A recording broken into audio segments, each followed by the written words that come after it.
Gì, ngồi giùm em cái đầu coi.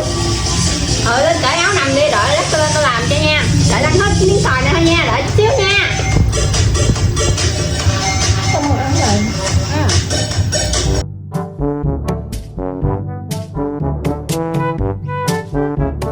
Chị ơi, xong chưa? Trời ơi, nãy giờ nằm đợi tiếng rồi đó. Ủa vậy hả?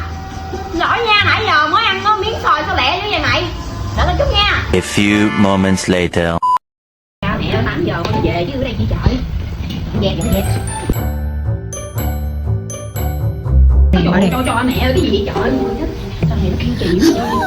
Đúng về muốn thấy về em nội. Mai vô gọi tiếp nha, mai gọi. Mai gọi nha, rồi về ha. Đó, con kêu chắc đi ngủ tới khuya luôn đó trời.